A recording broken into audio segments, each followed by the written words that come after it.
Hello दोस्तों, good morning, नमस्कार। एक बार फिर से आप सभी का स्वागत है आपके अपने YouTube channel Chandra institute notes पर। मैं रितेश यादव आज फिर एक नई थ्योरी के साथ आपके सामने हाजिर हूँ। आज की जो थ्योरी की क्लास है वो काफ़ी ज़्यादा इम्पोर्टेंट है, क्योंकि कोहलर का जो सिद्धांत है उसको हम समझेंगे। ये सिद्धांत कोहलर ने दिया था, इसका नाम अंतर्दृष्टि का सिद्धांत है और गेस्टाल्ट सिद्धांत के नाम से भी फेमस हुआ है।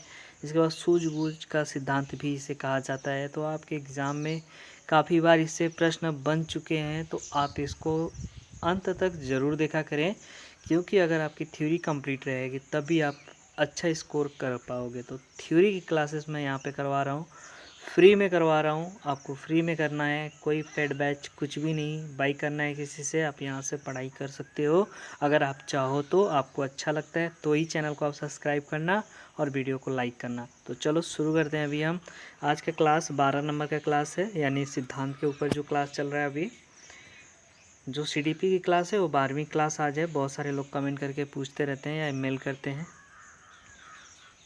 तो कोहलर ने एक सिद्धांत दिया जिस सिद्धांत का नाम अंतर्दृष्टि या सूझ का सिद्धांत हुआ। इसे गेस्टाल्ट सिद्धांत के नाम से भी जाना गया।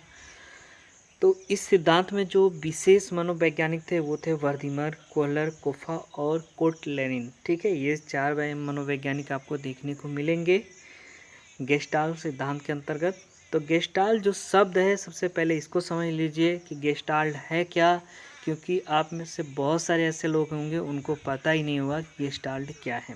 तो गेस्टाल्ट एक जर्मन भाषा का शब्द है जिसका अर्थ होता है आकृति को पूर्णता या समग्रता के रूप में देखना या समझना या उसको लेना। ठीक है, अगर बैकग्राउंड में चिड़ियों की आवाज़ आ रही है तो प्लीज़ इग्नोर करना, क्योंकि अभी मैं गांव में हूँ इसलिए क्लास नहीं हो पा रहा है और मैं अभी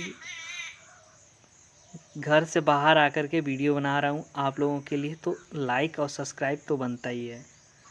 तो यहाँ पे अगर बात करें सिद्धांत जो गेस्टाल्टवाद है, इसमें मैंने बताया आपको कि गेस्टाल्ट का अर्थ क्या होता है।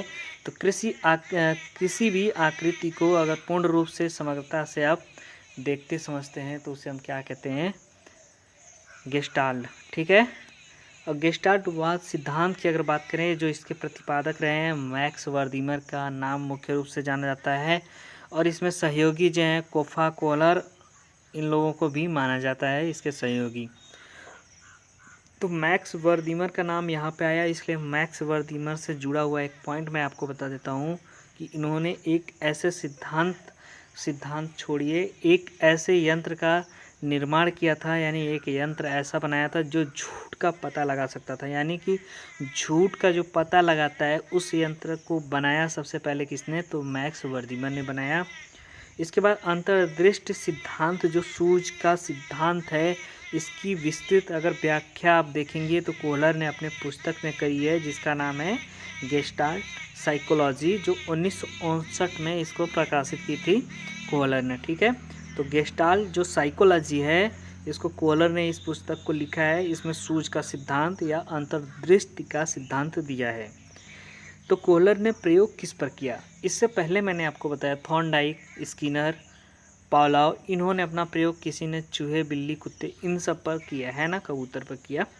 तो अब बात करते हैं कि जो कोहलर है इन्होंने अपना प्रयोग किस पर किया, तो चिंपैंजी के ऊपर किया। ठीक है, जिसे वन मानुस भी आप कहते हो।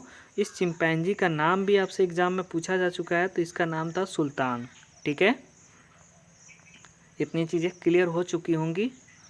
अब बात करते हैं यहाँ पे हम सिद्धांत के अनुसार अगर देखें तो इस सिद्धांत में एक ही चीज़ बताया गया है कि अगर कोई समस्या है तो सबसे पहले क्या, मतलब उस समस्या को पहचानना है। मतलब वो समस्या अगर प्रत्यक्ष रूप से सामने दिखाई देती है तो अचानक से उस समस्या को देखकर क्या होता है, मस्तिष्क में उसका समाधान आ जाता है या उत्पन्न होता है। ठीक है, मतलब जो समस्या वो प्रत्यक्ष होनी चाहिए, वो सामने दिखनी चाहिए, तभी उसका समाधान निकलेगा। तो इस सिद्धांत का जो मुख्य उद्देश्य है उसको समझिए। किसी समस्या के सामने देखने पर उसके बारे में अचानक से समाधान आने पर इसे सूझ या अंतर्दृष्टि का सिद्धांत कहा गया। यह संज्ञान पर आधारित है। क्यों? क्योंकि ये बुद्धि का ही तो प्रयोग हो रहा है। आप अपने बुद्धि के अनुसार ही, तो सूझ का सिद्धांत है क्या, वो आपकी अंतरात्मा, जो लोग कहते हैं कि अंतरात्मा, तो वो कहीं न कहीं आपके मस्तिष्क से तो वो चीज़ उत्पन्न हो रहा है। वो उस समस्या का समाधान कैसे हो रहा है? मस्तिष्क से आ रहा है। इसलिए वो क्या हुआ, आपका संज्ञान हुआ। संज्ञान जो होता है कॉग्निटिव डेवलपमेंट, जब मैंने आपको पढ़ाया था, तो वो वीडियो आपने नहीं देखा है तो जाके देख लीजिए, प्लेलिस्ट बनी हुई है, सारी क्लास कर लीजिए। तो उसमें मैंने आपको समझाया था संज्ञान के बारे में अच्छे थे, ठीक है, अच्छे तरीके से मैंने वहाँ पे समझाया था आपको। अब बात करते हैं इसके उदाहरण की। तो उदाहरण के रूप में आप समझिए कि जैसे एक बच्चा आप ले लीजिए, उसने साइकिल को देखा तो उसने क्या किया, जितने साइकिल के विभिन्न पहलू हैं, अंग है, पैडल हो गया, उसका हैंडल हो गया, उसके टायर्स हो गए, रिन हो गया, उसमें जो उसका विभिन्न पार्ट्स हो गया, कैरियर वगैरह रहता है, स्टैंड लगा रहता है, चैन लगा रहता है, मेडिगार्ड्स वगैरह होते हैं, तो ताला लगा रहता है, लॉकर जिसे आप कहते हो। तो सारी चीज़ें वहाँ पे वो क्या करता है, एब्जॉर्व करता है ना, हर चीज़ को वहाँ पे देखता है, मतलब जो समस्या है उसको प्रत्यक्ष रूप से सामने देखता है। और पूरी चीज़ें पूर्णता से, मैंने बताया था कि गेस्टाल जो शब्द है उसका अर्थ क्या था, पूर्णता।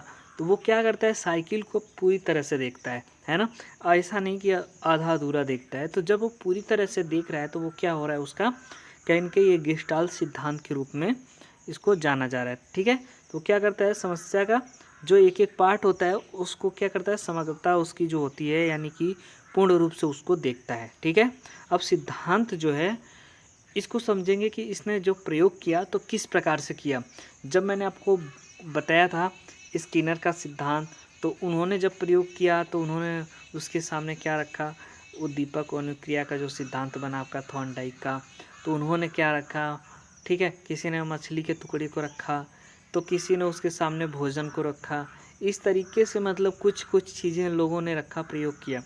तो अब जो कोहलर हैं, इन्होंने सबसे पहले क्या किया कि जो वनमानुष है, यानी कि सुल्तान जिसका नाम है, उसको एक कमरे में बंद कर दिया। कहीं कहीं एक पिंजड़ा लिखा होता है, तो कोई बात नहीं है, एक कमरा में बंद करें या पिंजड़े में बंद करें, बस क्या होना चाहिए, कमरा बड़ा होना चाहिए, पिंजड़ा क्या होना चाहिए, बड़ा होना चाहिए।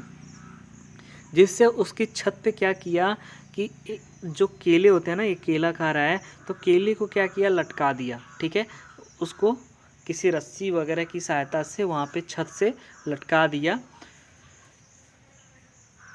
तो अब वनमानुष जो है आपका चिंपैंजी, जिसे आप सुल्तान कह रहे हो, जो सुल्तान के नाम से फेमस हुआ, तो इसने क्या किया कि सबसे पहले देखा तो इसको कुछ समझ में नहीं आ रहा था कोई चीज़।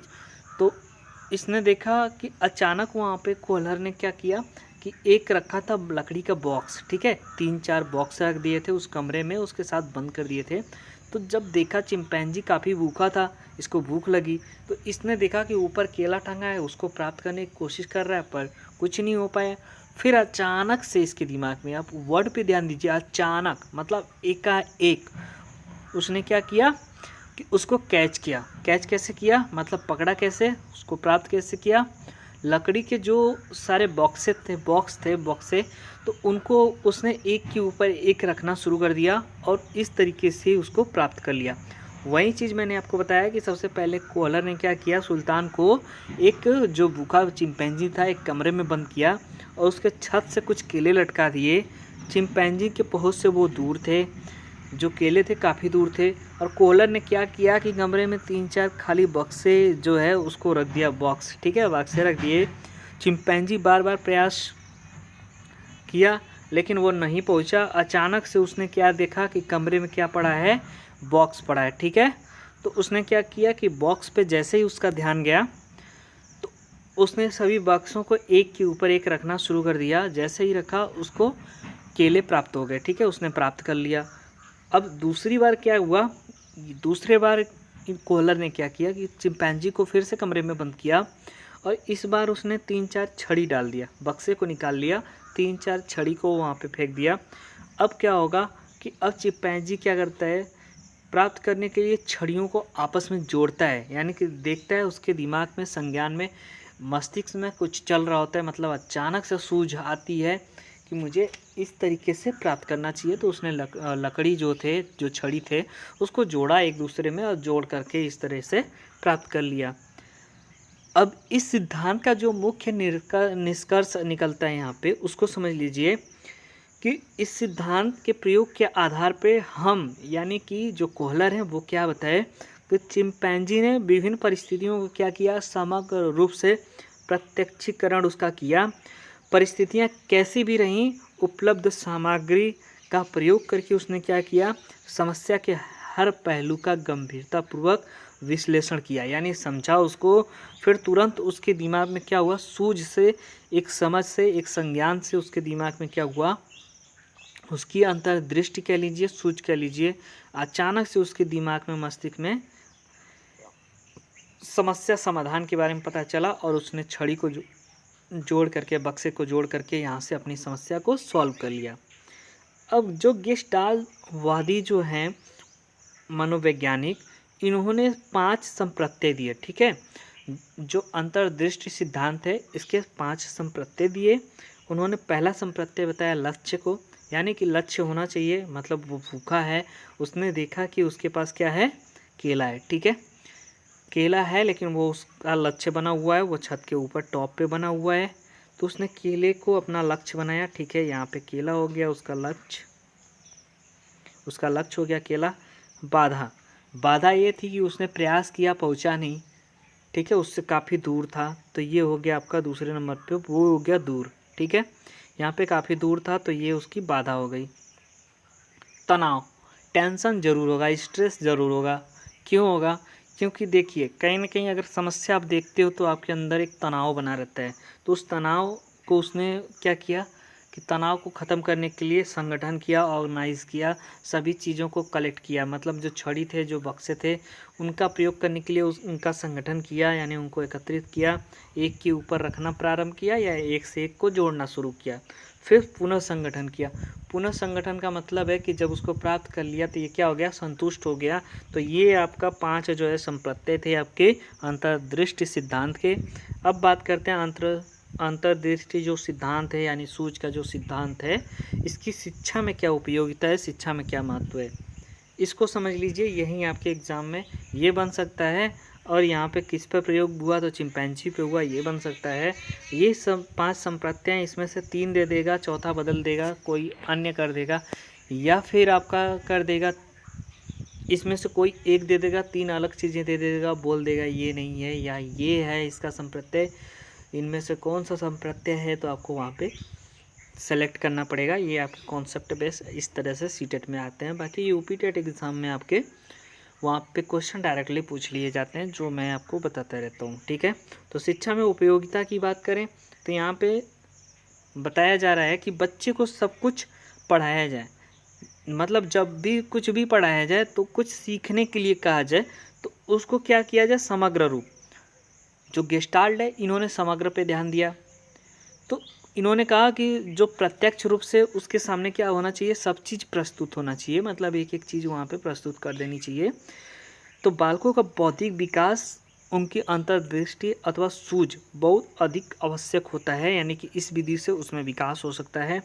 इस विधि के द्वारा अधिक से अधिक कार्य करने को छात्रों को क्या करना चाहिए, प्रेरित करना चाहिए, यानी कि प्रोत्साहित करना चाहिए, ठीक है। हमेशा आपसे पूछा जाता है प्रोत्साहित लेकर, ये जो है आपके ऑब्जेक्टिव क्वेश्चन बनते हैं, तो उसमें ज़रूर एक ऑप्शन मिलता है कि बच्चे को क्या करना चाहिए, रटाना चाहिए, प्रोत्साहित करना चाहिए, तो प्रोत्साहित हमेशा करना चाहिए, ठीक है।